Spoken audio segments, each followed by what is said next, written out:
ازيكم يا احلى متابعين في الدنيا؟ عاملين ايه؟ يا رب تكونوا بخير وباحسن حال. هنعمل النهارده القرنبيط بطريقتين، وعارفه الناس اللي مش بتحبوا مخصماه، احنا هنصالحكم النهارده عليه. إيه، اول طريقه القرنبيط المقلي، وهو لونه احلى من الصور على فكره.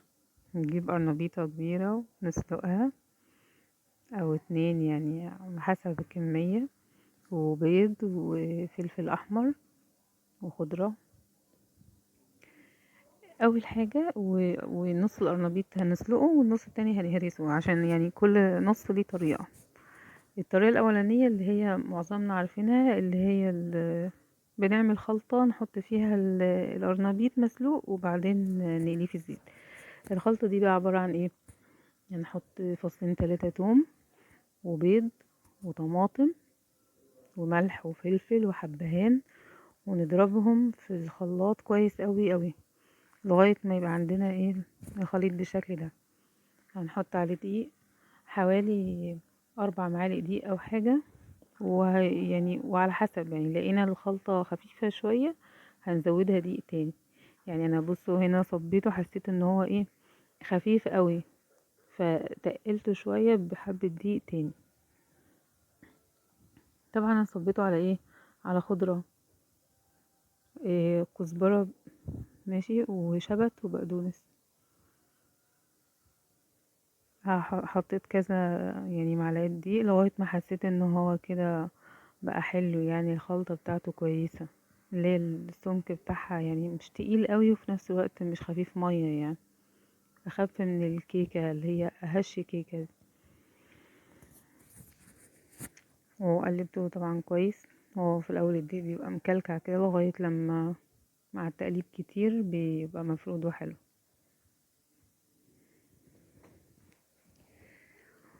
إيه، عايزة اسألكم على، بتربوا ولادكم ازاي؟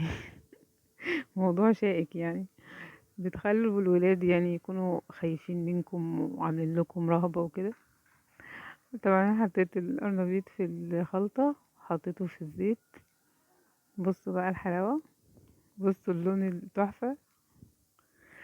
دي تاني خلطة بقى، اللي هو القرنبيط اللي هو المسلوق. عايزة اقول لكم إن دي هي بالظبط زي العجة. عجة بالقرنبيط، عجة بالقرنبيط، والله تحفة. إيه، القرنبيط مسلوق اهو. هنحط عليه بصل وثوم، وهنحط عليه بيض وملح وفلفل اسود وحبهان وجنزبيل، يعني البهارات بتاعتنا. ماشي، توم وبصل والقرنبيط مسلوق وبيض وخضرة.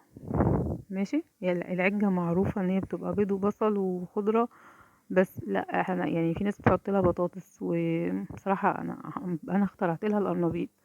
معرفش في حد بيعمل كده ولا لا، بس انا بحس ان دي حاجة يعني في منتهى الروقان. حاجة كده بتودي القرنبيط في حتة تانية خالص. المهم نحط عليه البهارات وكده، وبعد كده هنقلبهم كلهم في بعض، وهنحطهم في صينية، ونحط دقيق طبعا عشان تبقى متماسكة شوية، ونحطهم في صينية ونحطهم في الفرن. هنرجع بقى لموضوع التربية. على ما تشوفوا المكونات كده انا بعملها.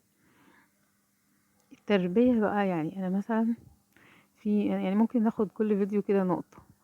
النقطة الأولانية اللي أنا ما كنتش بحاول أخلي بناتي يخافوا مني فيكذبوا عليا. فأنا كنت طول الوقت بحاول إن أنا أطمنهم، ولو حصل حاجة أقول لهم يعني مهما كانت الحاجة اللي حصلت، يعني صح وغلط، موقف حلو موقف وحش، تعالي قوليلي، يعني تعالي قوليلي ماما حصل كذا كذا، وما تخافيش انا هدعمك وهقف جنبك، وسواء انتي غلطانة او مش غلطانة يعني هوجهك للصح، وعادي يعني اذا كان ربنا سبحانه وتعالى غفور رحيم يعني، فما تخافيش مش علالك حبل المشنقة. فكانوا يعني واحدة واحدة ابتدوا. يعني مثلا في مرة بنتي كانت لسه في سنة أولى ابتدائي تقريبا، فكانت جايبة في الإنجليزي 8 من 10، والسنة أولى خلصت وهي نجحت ودخلت تانية. وفي مرة أنا بشيل بقى الغسالة وبنضف تحتها، لقيت الورقة دي. فبقول لها ايه ده، تعالي يا لولو انتي جبتي اصلا الرقم ده في الامتحان ده انا ما شفتوش ليه؟